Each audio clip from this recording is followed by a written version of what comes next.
अस्सलामुअलैकुम वरहमतुल्लाहि वबरकातुहू। बिस्मिल्लाहिर्रहमानिर्रहीम। रब्बी ज़िदनी इल्मा, रब्बी ज़िदनी इल्मा, रब्बी ज़िदनी इल्मा। इस चैप्टर के अंदर अभी हम जो है तो कैपेसिटर्स की स्टडी कर रहे हैं और इस लेक्चर में भी जो है तो उसी कैपेसिटर को हम कंटिन्यू करेंगे। जितने भी डेरिवेशंस है तो वो सारे डेरिवेशंस आपको रफ बुक में या फिर अपने नोटबुक में जो है तो उसको बार बार सॉल्व करके आपको देखना है। और जो भी डिफ़िकल्टी अगर आपको आए तो आप दोबारा वीडियो को देखें या फिर आप मुझे मैसेज करके या कॉल करके जो है तो आप मुझे अपनी डिफ़िकल्टी जो है तो वो पूछ सकते हैं। और बहुत सारे बच्चे पूछ भी रहे हैं। फ़िज़िक्स को जब तक आप जो है तो डिटेल में और समझकर और कॉन्सेप्चुअल अगर आप नहीं पढ़ेंगे आप उसको समझ नहीं सकेंगे पूरी तरह से। और अगर आपने सिर्फ मैथमेटिकल पॉइंट ऑफ व्यू से अगर उसको पढ़ लिया कि ये डेरिवेशन है, बस एक ऐसे इंटीग्रेशन सॉल्व करना है, दूसरी स्टेप कैसी, तीसरी स्टेप कैसी, सिर्फ इतना ही समझकर अगर आपने उसको पढ़ा है तो it means that you are studying mathematics and not physics. तो फिज़िक्स जो है इसको आपको पूरा कॉन्सेप्ट्स को समझना है, उसको गहराई से जो है तो उसकी स्टडी करना है, तभी जाकर आप जो है तो नीट में अच्छा स्कोरिंग कर सकते। और जितने भी डायग्राम्स हैं वो सारे डायग्राम्स को जो है तो आपको बनाकर देखना है। बहुत ज़्यादा मेहनत जो है तो दरकार है, बहुत ही ज़्यादा स्ट्रगल, बहुत ही ज़्यादा जो है तो हार्ड वर्क आपको करना है। और ये हार्ड वर्क जो है तो आपको ज़िंदगी भर नहीं करना है, सिर्फ आपको चंद दिन हैं, very few days left to study hard and to do something for yourselves. बहुत ही कम दिन बाकी है और उसके बाद जो है तो आपको आराम ही आराम है इंशाअल्लाह ताला। तो इसमें जितने भी वीडियोज़ यहाँ पर आपको मिल रहे हैं वो सारे वीडियोस को बिल्कुल फुल कंसंट्रेशन के साथ आपको देखना है। जो चीज़ आपके समझ में ना आए आप उसको दोबारा देख सकते, 3 मरतबा देख सकते, 4 मरतबा देख सकते, उसकी कोई लिमिट नहीं है।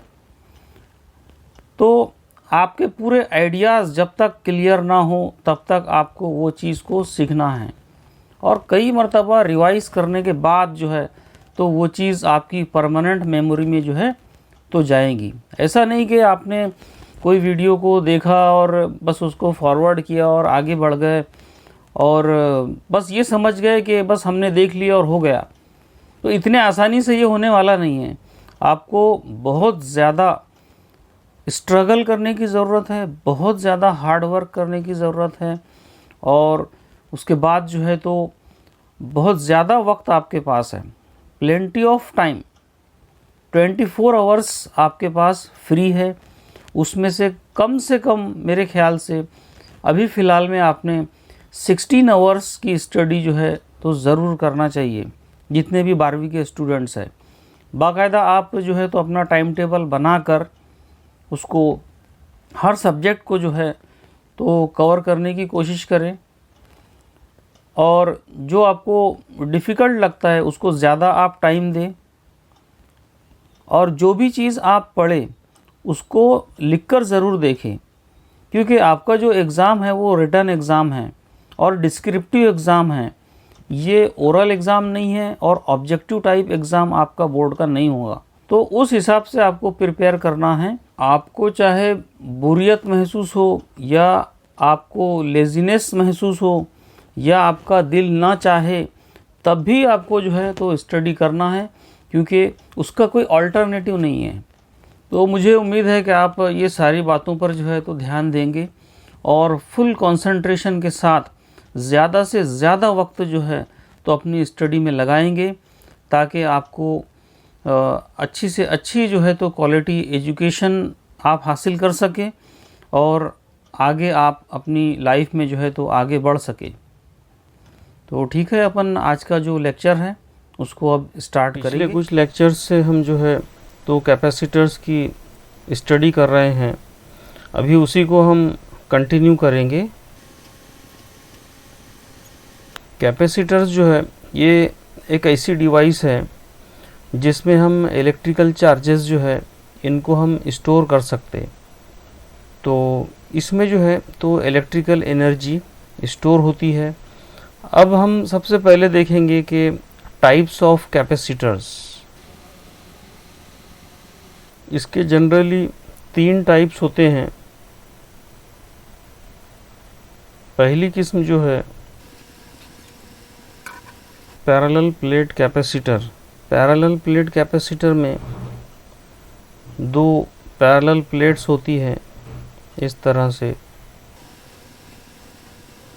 पहली प्लेट को पॉजिटिव चार्जेस दिए जाते हैं और दूसरी प्लेट पर उसकी अंदरूनी जानिब इंडक्शन के ज़रिए नेगेटिव चार्जेस जो है तो डेवलप होते हैं और इस दूसरी प्लेट को अर्थ से जोड़ा जाता है और दोनों प्लेटों के दरमियान जो है तो डाइलेक्ट्रिक सब्सटेंस को फिल किया जाता है। इसे पैरेलल प्लेट कैपेसिटर कहा जाता है। तो इसकी दूसरी किस्म है स्फेरिकल कैपेसिटर्स। इसमें 2 स्फेरिकल शेल होते हैं। तो इसमें 2 कुर्रवी सतह है। ये पहला कुर्रा A है, दूसरा कुर्रा B है। दोनों कॉन्सेंट्रिक स्फीयर्स है, एक ही सेंटर है दोनों का। जो पहला छोटा स्फीयर है उसको जो है तो पॉजिटिव चार्जेस उसकी सरफेस पर स्टोर किए जाते हैं और दूसरे कुर्रे की अंदरूनी जानिब से जो है तो नेगेटिव चार्जेस अमालियत के ज़रिए जो है तो डेवलप होते हैं और इसी तरह इस दूसरे स्फीयर को अर्थ से जोड़ा जाता है और इन दोनों के दरमियान जो है तो डाइलेक्ट्रिक भरा जाता है।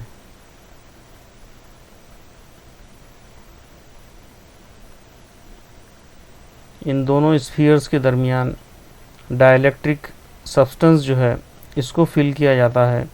इसे स्फेरिकल कैपेसिटर कहा जाता है। तीसरी टाइप जो है वो है सिलेंड्रिकल कैपेसिटर्स। तीसरी टाइप है सिलेंड्रिकल कैपेसिटर्स। इसमें 2 सिलेंडर्स होते हैं। पहला जो सिलेंडर है A, इसको पॉजिटिव चार्जेस दिए जाते हैं और दूसरा सिलेंडर जो B है जो कि कोएक्सियल है, दोनों का एक्सिस सेम है।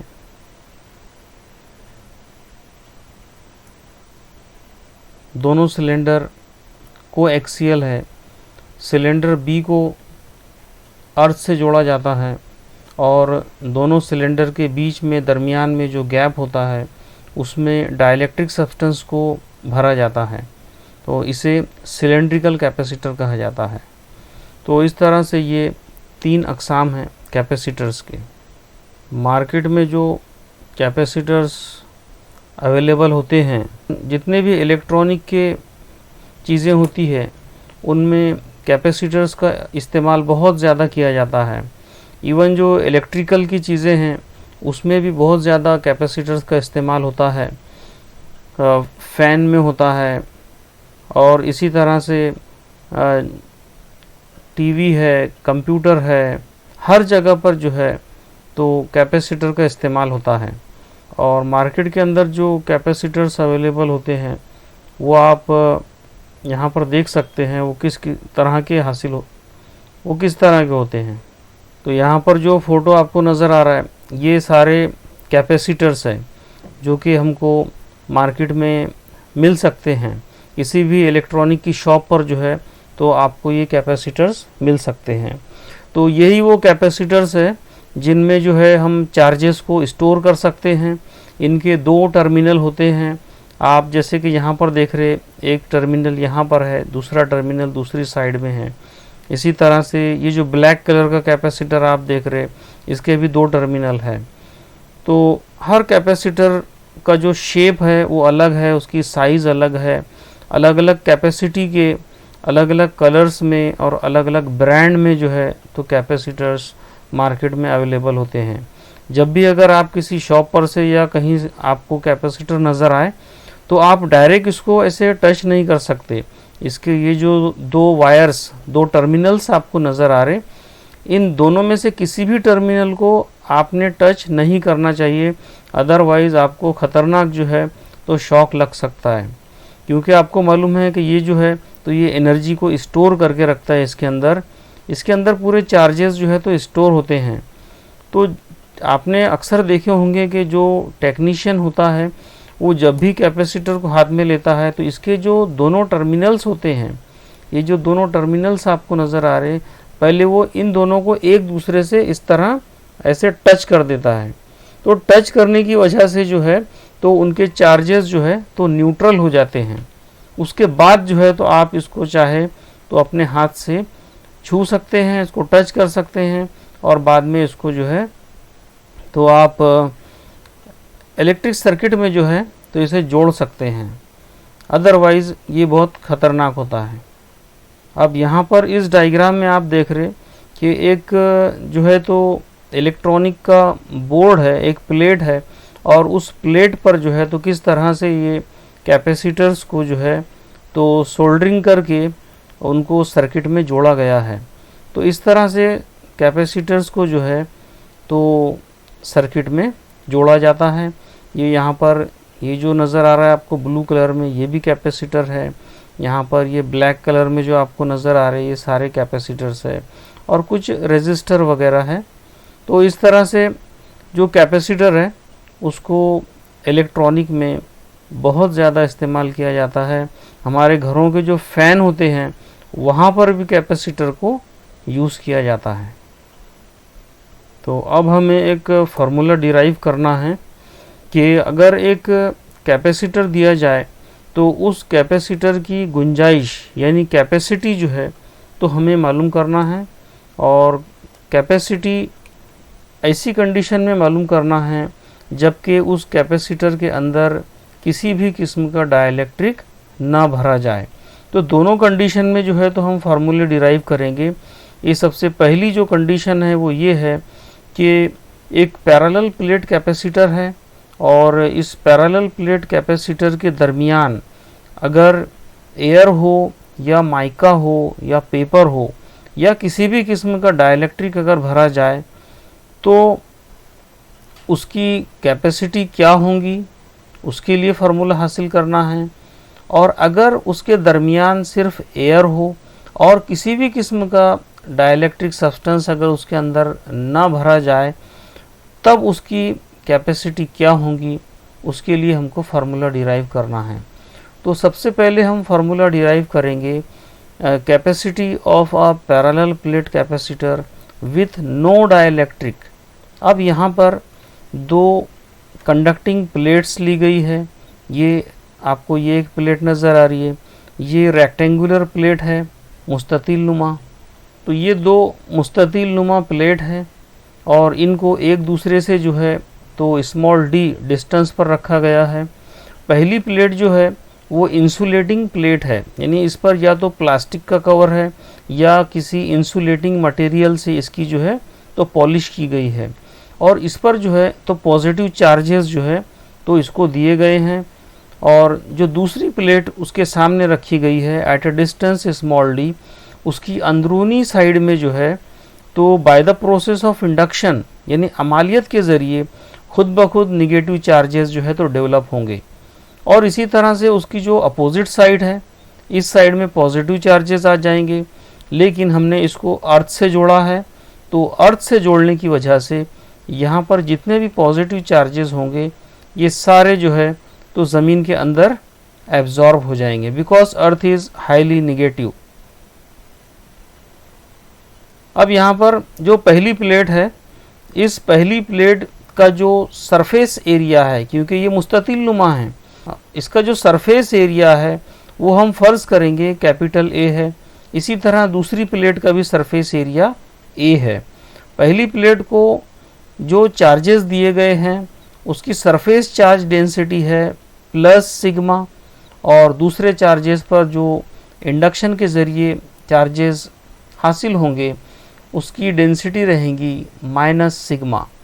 तो यहाँ पर सिग्मा जो है ये है सरफेस चार्ज डेंसिटी।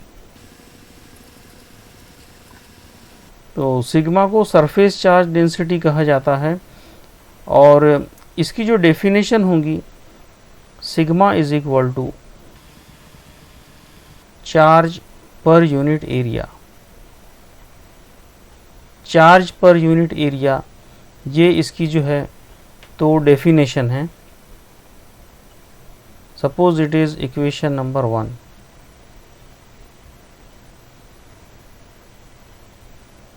अब यहाँ पर जो मुस्ततिल नुमा प्लेट ली गई है, इस प्लेट के और दूसरी जो प्लेट इसके सामने रखी गई है, इनके दरमियान जो है तो इलेक्ट्रिक फील्ड हासिल होगा, और इस इलेक्ट्रिक फील्ड की जो डायरेक्शन रहेंगी वो पॉजिटिव प्लेट से निगेटिव प्लेट की जानिब होंगी।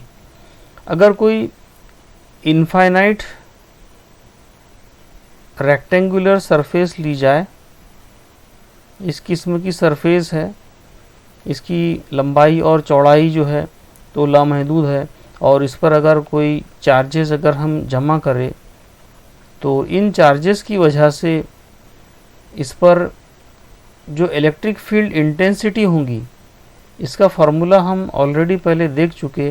It is equal to sigma upon 2 epsilon 0, जहाँ पर एप्सिलॉन 0 जो है it is the permittivity of this medium. Suppose जो ये पहली प्लेट है, इस पर जो टोटल चार्जेस जमा किए गए हैं वो है प्लस Q, और जो दूसरी प्लेट है उस पर जो टोटल चार्जेस डेवलप होंगे वो होंगे माइनस Q। जो पैरेलल प्लेट कैपेसिटर है, इसके बाहर दोनों साइड में जो है इलेक्ट्रिक फील्ड इंटेंसिटी हमें मालूम करना है। तो इस पॉजिटिव प्लेट की वजह से जो इलेक्ट्रिक फील्ड इंटेंसिटी होंगी उसकी डायरेक्शन इधर की जानिब होंगी, और जो निगेटिव प्लेट है उसकी वजह से जो इलेक्ट्रिक फील्ड हासिल होगा उसकी डायरेक्शन इधर की जानिब होंगी। यानी दोनों इलेक्ट्रिक फील्ड जो रहेंगे वो एक दूसरे की अपोजिट डायरेक्शन में रहेंगे, इसलिए वो एक दूसरे को कैंसिल कर देंगे, और जो टोटल इलेक्ट्रिक फील्ड रहेगा आउटसाइड द कैपेसिटर वो ज़ीरो रहेगा। तो टोटल इलेक्ट्रिक फील्ड हम यहाँ पर मालूम करेंगे। E इज़ इक्वल टू, अब इस प्लेट पर, पहली प्लेट पर जो फील्ड रहेगा वो रहेगा सिग्मा अपॉन 2 एप्सिलॉन 0, और इसी तरह से जो निगेटिव प्लेट है उसका जो इलेक्ट्रिक फील्ड रहेगा वो अपोजिट डायरेक्शन में रहेगा, इसलिए माइनस सिग्मा अपॉन 2 एप्सिलॉन 0। दोनों कैंसिल होंगे, इट इज़ इक्वल टू 0। तो इससे क्या पता चला कि इस कैपेसिटर के बाहर जो है तो नेट इलेक्ट्रिक फील्ड जो है वो ज़ीरो रहेगा। इसी तरह से इसकी जो दूसरी साइड है, दूसरी साइड में भी जो है तो इक्वल एंड अपोजिट फील्ड होने की वजह से वो एक दूसरे को कैंसिल करेंगे, और net field outside will be zero.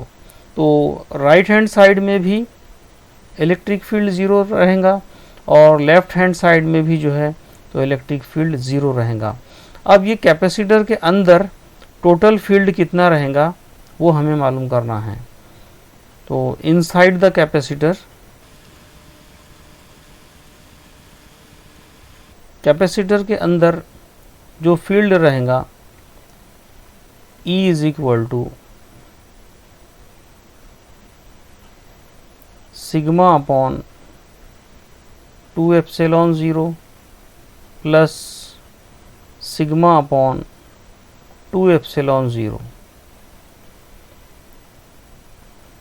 Capacitor के अंदर जो फील्ड है उसकी एक ही डायरेक्शन है, from positive plate to negative plate, इसलिए दोनों फील्ड जो है उसका एडिशन होगा, और इसका जो एडिशन हमें हासिल होगा ये रहेगा सिग्मा अपॉन एप्सिलॉन 0।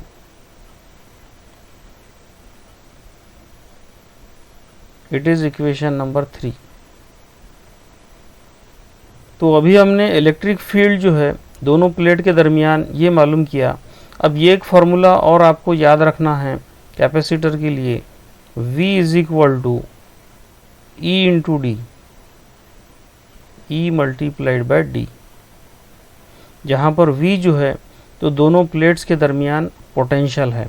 अब यहाँ पर जो इलेक्ट्रिक फील्ड की वैल्यू हमने निकाले इक्वेशन नंबर 3 में, वो यहाँ पर रख देंगे, sigma upon epsilon 0 into D.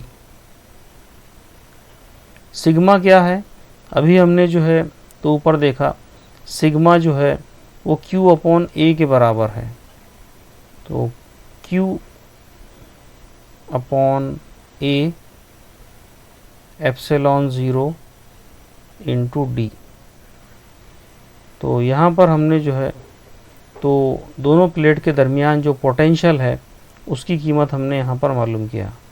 लेकिन हमें कैपेसिटी मालूम करना है, तो कैपेसिटी के लिए जो फार्मूला रहेगा C is equal to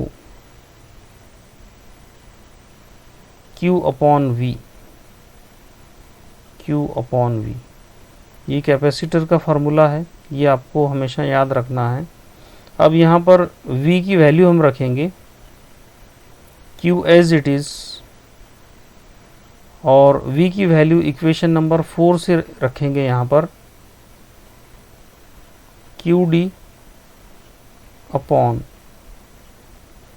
A epsilon 0 it is equal to, अब यहाँ पर ये Q और ये Q दोनों कैंसल होंगे, और यहाँ पर A एप्सिलॉन 0 ये डिनोमिनेटर के डिनोमिनेटर में है, इसलिए ये जो है तो न्यूमरेटर यानी शुमार कुनिंदा में जाएगा। तो it is equal to A epsilon 0 upon D. तो अब यहाँ पर क्या फार्मूला हमको कैपेसिटी के लिए हासिल हुआ, C is equal to A epsilon 0 upon D. It is the capacity of parallel plate capacitor with no dielectric। अब यहाँ पर किसी भी किस्म का डाइलेक्ट्रिक जो है तो ये नहीं भरा गया है। कैपेसिटर का जो प्रिंसिपल है उस प्रिंसिपल के ज़रिए हमने हासिल किए थे Q is equal to C V. यहाँ पर ये जो फार्मूले में आपको नज़र आ रहा है Q is equal to C V, ये कैपेसिटर का प्रिंसिपल है। यहाँ पर Q is proportional to V। जितना ज़्यादा चार्जेस जो है तो इस प्लेट पर हम जमा करेंगे उतना ज़्यादा जो है तो उसका पोटेंशियल बढ़ेगा, और हाई पोटेंशियल पर अगर हम वर्क करेंगे तो इट इज़ मोर डेंजरस। जितना ज़्यादा पोटेंशियल इस प्लेट का बढ़ता जाएगा उतना ज़्यादा ये जो है तो डेंजरस होगा। तो हमें एक ऐसे अरेंजमेंट की ज़रूरत है कि उसका पोटेंशियल जो है वो कम हो लेकिन उसकी कैपेसिटी जो है उसमें इजाफ़ा हो। तो ये अरेंजमेंट जो है तो ये कैपेसिटर में पॉसिबल है कि जब हम एक प्लेट की बजाय जब हम दो प्लेट्स कंसीडर करें और दोनों के दरमियान जो है तो डाइलेक्ट्रिक सब्सटेंस को फिल करे, तो क्या होता है कि उसके पोटेंशियल जो है पोटेंशियल में कमी वाक़ई होती है और उसकी कैपेसिटी में जो है तो इजाफ़ा होता है। और यही हमें जो है तो एक्सपेक्टेड है, हम यही चीज़ चाहते हैं कि चार्जेस ज़्यादा से ज़्यादा स्टोर हो और उसका पोटेंशियल जो है तो कम हो। लेकिन जब पोटेंशियल हम इस प्लेट को देंगे, इस कैपेसिटर को चार्ज करने के दौरान जब पोटेंशियल को बढ़ाया जाता है तो उस पोटेंशियल को बढ़ाने की भी एक लिमिट होती है। बहुत ज़्यादा उस पोटेंशियल को नहीं बढ़ाया जा सकता क्योंकि उसके दरमियान में जो डाइलेक्ट्रिक भरा जाता है वो डाइलेक्ट्रिक की एक लिमिट होती है। कुछ हद तक जो है तो वो उस पोटेंशियल को बर्दाश्त कर सकता है उसके बाद जो है अगर उससे ज़्यादा पोटेंशियल उस पर अप्लाई किया जाए तो उसके अंदर ब्रेक डाउन होता है और उसे डाइलेक्ट्रिक ब्रेकडाउन कहा जाता है। डाइलेक्ट्रिक ब्रेकडाउन जो है तो हासिल होने के बाद उसके दरमियान जो बर्करोक मादा भरा जाता है वो मादा जो है तो कंडक्टर में कन्वर्ट हो जाता है और इलेक्ट्रिसिटी जो है तो बराह रास्त डायरेक्ट एक प्लेट से दूसरी प्लेट तक फ्लो होने लगती है। यानी वहाँ पर कैपेसिटर का जो कॉन्सेप्ट है वो ख़त्म हो जाता है। इसलिए कैपेसिटर को जो बाहर बैटरी से पोटेंशियल अप्लाई किया जाता है उसकी भी जो है तो एक लिमिट है। डाइलेक्ट्रिक ब्रेकडाउन से कम वोल्टेज जो है तो उसे अप्लाई करना होता है। और जो डाइलेक्ट्रिक इसमें होता है उस हर एक डाइलेक्ट्रिक की एक कैपेसिटी होती है कि एक डाइलेक्ट्रिक जो है तो वो मखसूस वोल्टेज को ही बर्दाश्त कर सकता है। अगर उससे ज़्यादा वोल्टेज उस पर बढ़ाया जाए तो उसमें ब्रेक डाउन होता है। ये जो डाइलेक्ट्रिक सब्सटेंस है जितना पोटेंशियल को ये बर्दाश्त कर सकता है उसे डाइलेक्ट्रिक स्ट्रेंथ कहा जाता है। तो इस बर्करोक मादे की डाइलेक्ट्रिक स्ट्रेंथ जितनी ज़्यादा होंगी उतना ज़्यादा पोटेंशियल जो है तो इस कैपेसिटर को लगाया जा सकता है और उस स्ट्रेंथ से ज़्यादा अगर हम उसको पोटेंशियल अप्लाई कर दें तो वहाँ पर डाइलेक्ट्रिक ब्रेकडाउन हासिल होता है और जो बर्करोक मादा है वो मौसिल मादे में कन्वर्ट हो जाता है और डायरेक्ट जो है तो इलेक्ट्रिसिटी इससे फ्लो होने लगती है और वहाँ पर चार्जेस को स्टोर करने का जो कॉन्सेप्ट है वो ख़त्म हो जाता है क्योंकि उसमें अब पोलराइजेशन वगैरह नहीं होता है। तो अब हमें देखना है कैपेसिटी विथ डाइलेक्ट्रिक। अब यहाँ पर दो प्लेट्स ली गई है। ये पहली प्लेट जिस पर प्लस क्यू चार्ज जो है तो स्टोर किया गया है। दूसरी प्लेट यहाँ पर जो आपको नज़र आ रही है डायग्राम में, इस पर टोटल चार्ज माइनस क्यू जो है तो डेवलप होगा इंडक्शन के प्रोसेस से। और दूसरी प्लेट को जो है तो अर्थ से जोड़ा गया है जिसकी वजह से इसके बैरूनी साइड में जितने भी पॉजिटिव चार्जेस होंगे ये सारे जो है तो ज़मीन के अंदर उतर जाएंगे और दोनों प्लेट के दरमियान का जो डिस्टेंस है वो d रखा गया है। अब दोनों प्लेटों के दरमियान जो है तो एक डाइलेक्ट्रिक सब्सटेंस की जो है तो एक स्लैब जो है या सील हम जिसे कहेंगे, एक सील रखी गई है और उस स्लैब की जो थिकनेस है, जो उसकी मोटाई है वो t है। अब आपको मालूम है कि जो बर्करोक मादा होता है, जो डाइलेक्ट्रिक होता है, उसका जो है तो पोलराइजेशन हो सकता है। यानी उसमें जो है जितने भी उसमें एलिमेंट्स होते हैं, यहाँ पर जो एलिमेंट्स होते हैं, इन तमाम यहाँ पर जो एलिमेंट्स होते हैं इसके अंदर, उन एलिमेंट्स के अंदर जो है तो तकतीब का अमल होता है। यानी उनके पॉजिटिव और नेगेटिव जो सेंटर्स है वो एक दूसरे से सेपरेट हो जाते हैं। तो सेपरेट होने की वजह से क्या होगा, अब ये जो डाइलेक्ट्रिक सब्सटेंस यहाँ पर रखा गया है, इस डाइलेक्ट्रिक सब्सटेंस के अंदर जो है तो पोलराइजेशन का अमल होगा क्योंकि पॉजिटिव और नेगेटिव दो प्लेट्स के दरमियान में इसको रखा गया है और इन दोनों प्लेटों की वजह से जो इलेक्ट्रिक फील्ड हासिल हुआ वो इलेक्ट्रिक फील्ड है E0। E0 इतना इलेक्ट्रिक फील्ड जो है तो हासिल होगा और इस प्लेट का, ये जो प्लेट बर्करोक की जो प्लेट रखी गई है, इसके अंदर पोलराइजेशन के अमल की वजह से इसकी बैरूनी जानिब, इधर की जानिब नेगेटिव चार्जेस और इधर की जानिब जो है तो पॉजिटिव चार्जेस हासिल होंगे। ये चार्जेस जो है तो पोलराइजेशन की वजह से हासिल होंगे और जो बैरूनी फील्ड E0 लगाया गया है उस फील्ड के अपोजिट डायरेक्शन में, उस एक्सटर्नल फील्ड के अपोजिट डायरेक्शन में जो है तो EP फील्ड इस वर्क रोक के अंदर पैदा होगा। यानी हमने क्या किया कि इन दोनों प्लेटों के ज़रिए जो है तो इस पर एक E0 फील्ड अप्लाई किया, जिसकी वजह से इस वर्क रोक मादे के अंदर तकतीब का अमल हुआ, यानी पोलराइजेशन हुआ, और उस पोलराइजेशन की वजह से उसका खुद का अपना एक इलेक्ट्रिक फील्ड तैयार हुआ, जिसे हमने यहाँ पर EP से ज़ाहिर किया है। और ये फील्ड जो होगा तो E0 फील्ड के अपोजिट में वर्क करेगा, लेकिन इसकी जो हद होंगी इस EP फील्ड की, ये सिर्फ T थिकनेस तक ही जो है तो अमल कर सकता है। लेकिन E0 फील्ड जो है तो ये इस डाइलेक्ट्रिक के बाहर भी अमल करेगा और ये डाइलेक्ट्रिक के अंदर भी दाखिल होगा। यानी डाइलेक्ट्रिक के अंदर जो है तो दोनों फील्ड होंगे, EP भी होगा और E0 भी होगा, और डाइलेक्ट्रिक के बाहर जो स्पेस है उसमें सिर्फ और सिर्फ E0 फील्ड जो है तो वो अमल करेगा। तो यहाँ पर सबसे पहले हम डाइलेक्ट्रिक की गैर मौजूदगी में जो कैपेसिटी होती है इस कैपेसिटर की वो लिखेंगे, C0 से उसको ज़ाहिर करेंगे।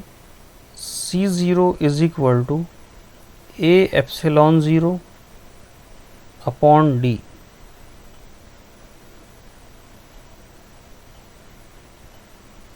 Equation number 1। ये कैपेसिटी उस वक्त होंगी जब इसके दरमियान जो है तो किसी भी किस्म का डाइलेक्ट्रिक ना भरा जाए, और इस दौरान जो इलेक्ट्रिक फील्ड इंटेंसिटी होंगी वो होंगी E0 is equal to sigma upon epsilon 0। इतनी इलेक्ट्रिक फील्ड इंटेंसिटी इसके अंदर जो है तो हमें हासिल होंगी if the dielectric slab is not considered. इस सिग्मा को हम ऐसा भी लिख सकते, इट इज़ द चार्ज पर यूनिट एरिया, क्योंकि ये सरफेस चार्ज डेंसिटी है, और उस फार्मूले के ज़रिए हम इसको लिख सकते Q upon A into epsilon 0। तो ये इलेक्ट्रिक फील्ड इंटेंसिटी जो है तो हमें हासिल होंगी अगर हम डाइलेक्ट्रिक मादा इसके अंदर ना भरे। अब इस वर्क रोक के अंदर जो पोलराइजेशन की वजह से फील्ड हासिल हुआ हमें, उसे EP से ज़ाहिर किया गया है। उस EP फील्ड के लिए हम फार्मूला लिख सकते, EP is equal to sigma P upon epsilon 0। अब यहाँ पर सिग्मा P जो है तो ऐसे चार्जेस है जो कि पोलराइजेशन की वजह से हासिल हुए। इस सब्सटेंस के अंदर जो पोलराइजेशन की वजह से चार्जेस हासिल होंगे, उन चार्जेस की जो डेंसिटी होंगी उसे हमने सिग्मा P से ज़ाहिर यहाँ पर किया है। It is equal to QP upon A epsilon 0। It is equation number 3। अब यहाँ पर E0 फील्ड जो कि बैरूनी फील्ड है उसके लिए फार्मूला हमने हासिल किया। इसी तरह से पोलराइजेशन की वजह से जो इलेक्ट्रिक फील्ड इस डाइलेक्ट्रिक के अंदर हासिल होगा उसके लिए भी जो है तो इक्वेशन 3 के ज़रिए हमने फार्मूला हासिल यहाँ पर किया। अब जैसा कि अभी हमने देखा कि इस डाइलेक्ट्रिक के अंदर दोनों भी फील्ड हासिल होंगे, एक तो एक्सटर्नल फील्ड जो कि डाइलेक्ट्रिक से गुज़र सकता है क्योंकि वो गैर मौसिल मादा है। इसी तरह से पोलराइजेशन की वजह से जो EP फील्ड हासिल हुआ वो भी इस डाइलेक्ट्रिक स्लैब के अंदर रहेगा। तो इस डाइलेक्ट्रिक के अंदर जो टोटल फील्ड रहेगा उसको हम E से ज़ाहिर कर सकते। Field inside the dielectric, E is equal to, अब बैरूनी फील्ड जो है तो वो डेफिनेटली उसकी मिकदार ज़्यादा होंगी as compared to the polarisation field. तो E0 पहले लिखेंगे क्योंकि ये ज़्यादा है, माइनस EP। माइनस हमने इसलिए किया क्योंकि दोनों की जो डायरेक्शन है वो हमेशा अपोजिट रहेंगी। पोलराइजेशन के ज़रिए जो फील्ड हासिल हुआ और बैरूनी फील्ड जो अप्लाई किया गया, बोथ आर अपोजिटली डायरेक्टेड। अब यहाँ पर आपको एक चीज़ को समझना है जो कि बहुत ज़्यादा इम्पॉर्टेंट है, डाइलेक्ट्रिक कांस्टेंट। इसे रिलेटिव परमिटिविटी भी कहा जाता है या इसे SIC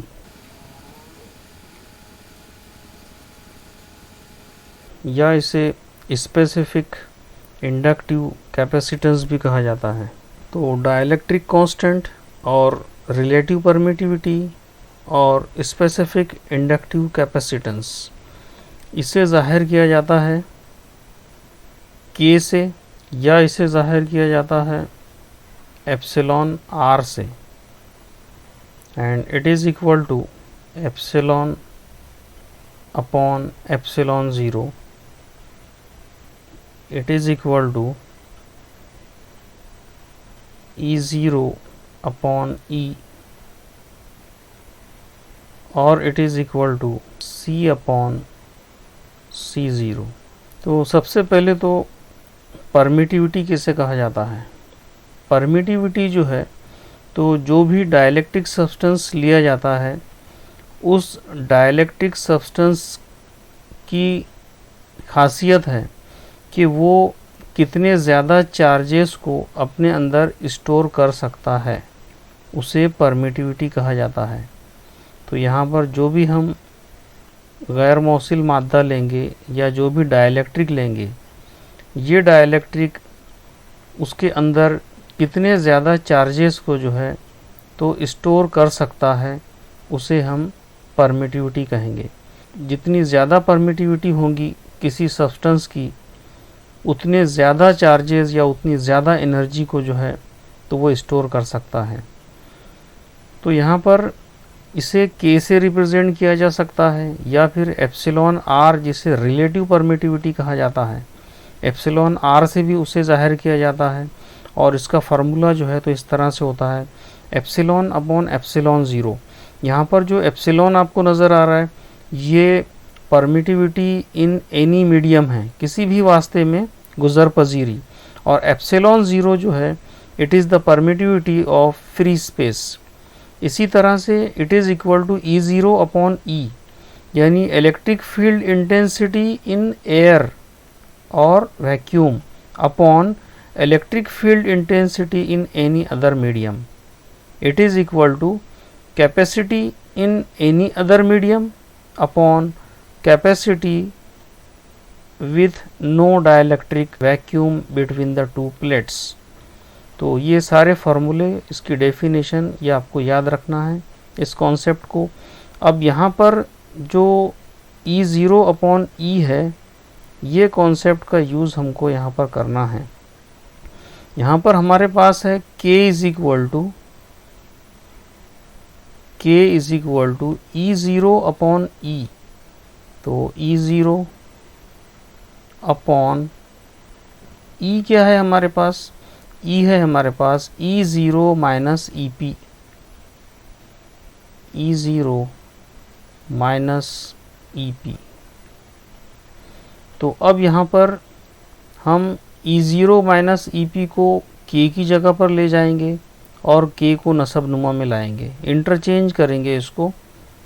E0 minus EP is equal to E0 upon K। ये दोनों को हमने आपस में इंटरचेंज किए। तो अब हमारे पास E0 माइनस EP की जो कीमत यहाँ पर हासिल हुई, E0 अपॉन K, ये कीमत हम यहाँ पर रख देंगे। It is equal to E0 upon K। Therefore E is equal to E0 upon K. Suppose it is equation number 4. यहाँ पर K जो है तो ये डाइलेक्ट्रिक कांस्टेंट है और E0 जो है ये इलेक्ट्रिक फील्ड जो कि एक्सटर्नल इलेक्ट्रिक फील्ड है जो कि कैपेसिटर की प्लेट्स के ज़रिए लगाया गया है, और E जो है it is the electric field inside the dielectric. इस डाइलेक्ट्रिक के अंदर जो फील्ड एक्ट होगा वो E है। अब यहाँ पर E0 की वैल्यू हम रखेंगे E इज़ इक्वल टू, जो कि पहले ही हमने ऊपर के फार्मूले में हासिल किए, Q अपॉन A एप्सिलॉन 0, और यहाँ पर जो K है उसको हम एज इट इज़ लिखेंगे, उसमें कोई चेंज नहीं करेंगे। तो E is equal to Q upon A epsilon 0 के, ये फार्मूला अभी हमको हासिल हुआ। Suppose it is equation number 5। अब यहाँ पर जो E इलेक्ट्रिक फील्ड है वो सिर्फ T थिकनेस तक जो है तो वो एक्ट करेगा, लेकिन जो E0 फील्ड है ये सिर्फ इस डाइलेक्ट्रिक के बाहर जो हिस्सा बाकी बचेगा, यानी टोटल जो दोनों प्लेटों का दरमियानी डिस्टेंस है वो D है, और अगर हम स्मॉल t उसमें से माइनस कर दे तो बाकी बचा हुआ जो हिस्सा है वो हमको मिलेगा। तो बाकी बचा हुआ जो हिस्सा है वहाँ पर जो फील्ड एक्ट होगा ये फील्ड रहेगा E0। E0 फील्ड कितने एरिया पर अमल करेगा? E0 फील्ड जो है तो सिर्फ डाइलेक्ट्रिक के बाहर के हिस्से पर, यानी D माइनस T इतनी चौड़ाई पर ये अमल करेगा, और डाइलेक्ट्रिक के अंदर जो फील्ड होगा वो दोनों फील्ड होंगे और वो रहेगा E फील्ड। E फील्ड ये सिर्फ डाइलेक्ट्रिक के अंदर स्मॉल t इतनी थिकनेस पर अमल करेगा। तो अब ये जो कैपेसिटर की दोनों प्लेट्स है इनके दरमियान इन दोनों इलेक्ट्रिक फील्ड की वजह से जो टोटल पोटेंशियल हमें हासिल होगा वो पोटेंशियल हमें लिखना है V is equal to ED। ये फार्मूला है पोटेंशियल के लिए, V is equal to ED। D जो है तो distance between the two plates. तो ये फार्मूले को ध्यान में रखते हुए हमें ये इक्वेशन लिखना है। V is equal to E0 field की वजह से E0 into D minus T plus E field की वजह से E इंटू T। अब इसको हम सिंप्लीफाई करेंगे। It is equal to E0 D minus T plus E की वैल्यू यहाँ पर इक्वेशन नंबर 4 में हमने हासिल किया, तो E की जगह पर हम लिख सकते E0 upon K। E0 upon K, और ये T जो है यहाँ पर ये एज इट इज़ रहेगा। इट इज़ इक्वल टू, अब यहाँ से E0 कॉमन निकाल सकते, दोनों टर्म्स के अंदर है। E0 अगर कॉमन निकाले तो यहाँ पर बचेगा D minus T plus small t upon K। It is equal to V। Potential निकालने के बाद अब हम कैपेसिटी निकालेंगे। C is equal to Q upon V। Q upon V। It is equal to V की वैल्यू जो यहाँ पर हमने हासिल किए ये लिखेंगे E0 और शुमार कुनिंदा में रहेगा Q।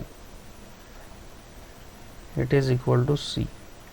यहाँ पर इक्वेशन नंबर 2 में आप देख सकते हैं, इक्वेशन नंबर 2 में हमने E0 की कीमत जो है तो हासिल किए थे, और वो है Q अपॉन A एप्सिलॉन 0, ये कीमत जो है तो हम यहाँ पर रखेंगे इस फॉर्मूले के अंदर। E0 की वैल्यू रखना है, C is equal to Q upon E0 की वैल्यू है Q अपॉन A एप्सिलॉन 0, और ये ब्रैकेट जो है ये एज इट इज़ रहेगा। क्या कैंसिल हो सकता है, यहाँ से Q कैंसिल होगा और A एप्सिलॉन 0 जो है, और अब A एप्सिलॉन 0 जो है तो ऊपर शुमार कुनिंदा में जाएगा। Therefore C is equal to A epsilon 0 upon, ये जो फार्मूला है ये फार्मूला हमें कैपेसिटी के लिए हासिल हुआ अगर कैपेसिटर के दरमियान में T थिकनेस और K डाइलेक्ट्रिक कांस्टेंट का एक बरकरार मादा अगर भरा जाए तो कैपेसिटर जो है उसकी इतनी कैपेसिटी हमें हासिल होगी। अब यहाँ पर इस कैपेसिटी को अगर आप इससे कंपेयर करें, C is equal to A epsilon 0 upon D, तो आप देख रहे हैं यहाँ पर कि यहाँ पर जो नसब नुमा है ये ज़्यादा है, यानी कैपेसिटी कम है, और यहाँ पर जो नसब नुमा है ये D की बनिस्बत छोटा है, ये ब्रैकेट छोटा है एज़ कम्पेयर टू D, इसलिए यहाँ पर कैपेसिटी जो है तो उसमें इजाफा होगा। ये था C0 विथ नो डाइलेक्ट्रिक और ये विथ डाइलेक्ट्रिक, तो दोनों को जब कंपेयर करेंगे तो आप कह सकते हैं कि C is greater than C0, यानी जब डाइलेक्ट्रिक भरा जाता है दोनों प्लेटों के दरमियान तो उसकी कैपेसिटी में जो है तो इजाफा होता है और उसका जो पोटेंशियल है उस पोटेंशियल में जो है तो कमी वाक़ई होती है। इसके बाद हम जो है तो इसमें स्पेशल केसेस देखेंगे। स्पेशल केसेस में पहला केस, यहाँ पर पैरेलल प्लेट कैपेसिटर है और इसमें जो डाइलेक्ट्रिक दरमियान में भरा जाता है, अगर पूरी सरफेस, अगर पूरी स्पेस में डाइलेक्ट्रिक भरा जाए, यानी यहाँ पर जो दोनों प्लेटों के दरमियान का जो डिफरेंस है वो स्मॉल d है, और स्मॉल d थिकनेस का अगर ये डाइलेक्ट्रिक हो तब क्या होगा, यानी small d is equal to T। तो इस फार्मूले में हम देखेंगे C is equal to A epsilon 0 upon, जहाँ पर D है वहाँ पर T रखेंगे तो D माइनस D, यानी ये होगा 0 प्लस, फिर यहाँ पर T है उसकी जगह पर फिर से D रखेंगे, D by K it is equal to A epsilon 0 K by D। तो ये फार्मूला जो है तो कैपेसिटी के लिए हमें हासिल होगा, और यहाँ पर A एप्सिलॉन 0 अपॉन D ये हम ऑलरेडी जो है तो हासिल किए थे।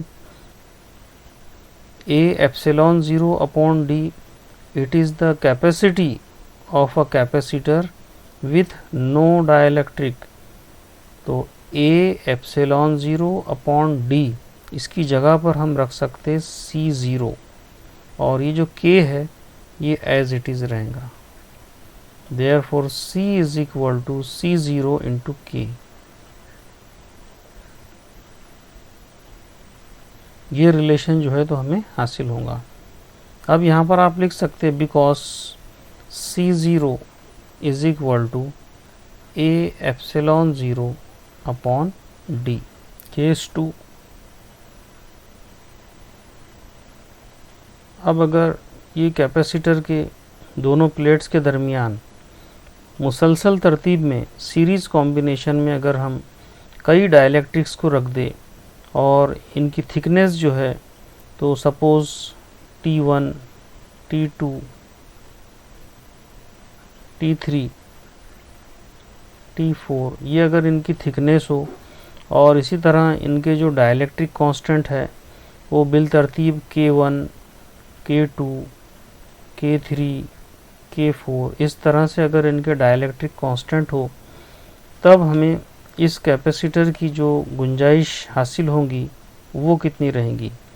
C is equal to, formula है हमारे पास A epsilon 0 upon,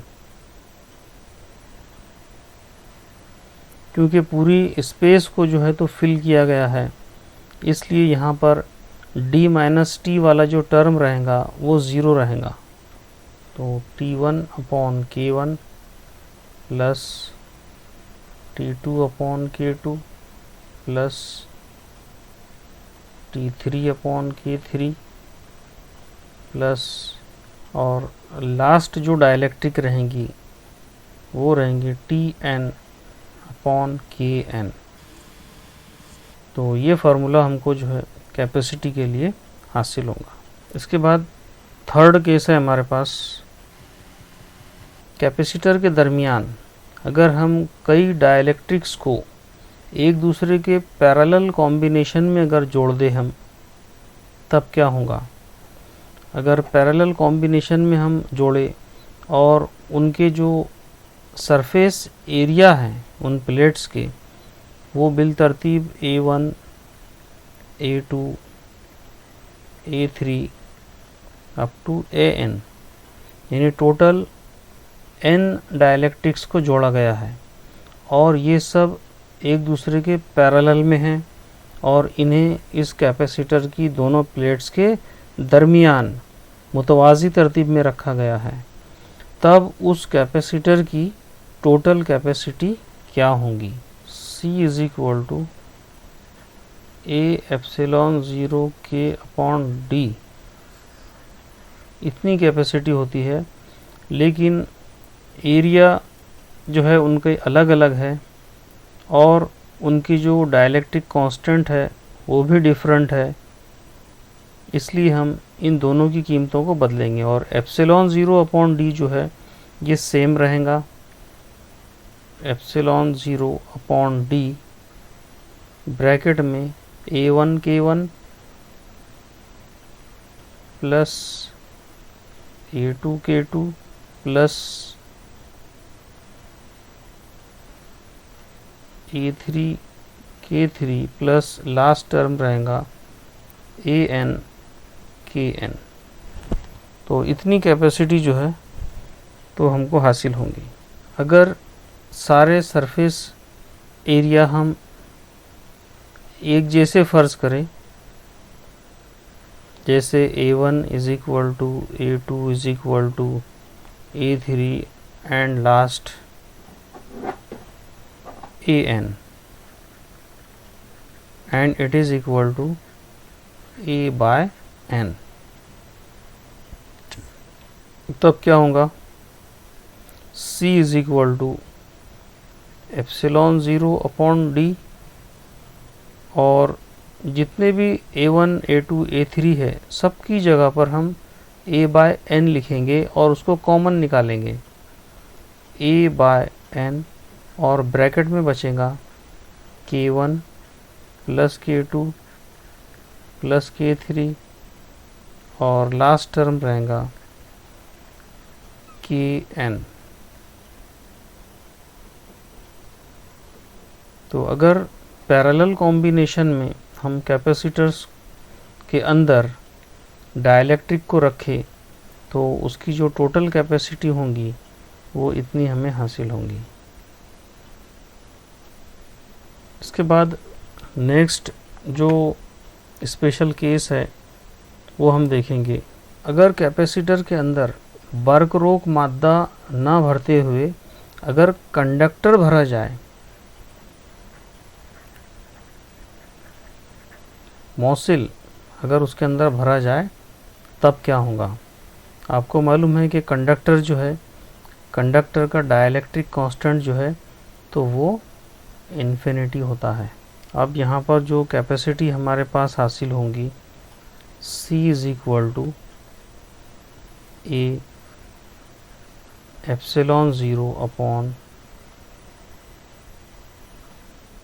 d minus T plus T by K, it is equal to a epsilon 0 upon d minus T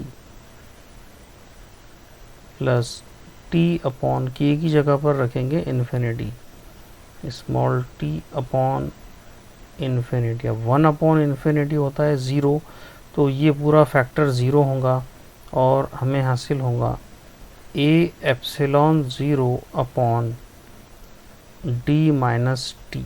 suppose ये एक फार्मूला है, a C0 is equal to, यानी capacity with no dielectric, it is equal to a epsilon 0 upon d। This implies a epsilon 0 is equal to, ये small d दूसरी side में जाएगा, C0 into d, और इधर की side में बचेगा a एप्सिलॉन 0। तो ये a एप्सिलॉन 0 की कीमत जो है तो हम यहाँ पर रखेंगे। तो अब जो इक्वेशन हमें हासिल होंगी c के लिए, c is equal to a epsilon 0 means C0 into D, C0 into D upon d minus T. तो अब यहाँ पर जो रिलेशन हमें हासिल हुआ, c is equal to d upon d minus T into C0। ये फार्मूला आपको याद रखना है। ये फार्मूले पर से जो है तो हम बता सकते कि C जो है it is greater than C0, यानी कैपेसिटी डाइलेक्ट्रिक के साथ में जो रहेंगी वो ज़्यादा रहेंगी बनिस्बत कैपेसिटी विदाउट डाइलेक्ट्रिक। तो इसका मतलब ये हुआ कि अगर कैपेसिटर में डाइलेक्ट्रिक को भरा जाए तो उसकी कैपेसिटी में इजाफ़ा होता है।